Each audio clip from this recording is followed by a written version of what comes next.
भिजेल आहे थंड करायची बोलून बोलून काय तर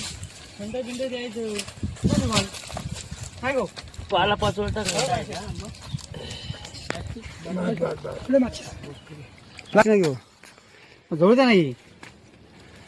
पाला पाचोळा टाका पाला पाचोळा पाला पाचोळा इथे बघा टाका त्या वरती पेटलं बघा एकदा पेटलं टाका त्या बारक्या काड्या खाली टाका खाली टाका ठेवायला हा बरोबर टाकायचं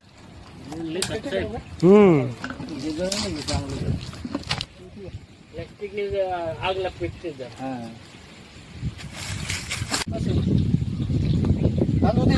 गरम पाणी तांदूळ यात लागेल त्यात गरम पाणी तांदूळ भिजवलेत का हा धुवलेत ना धुवलेत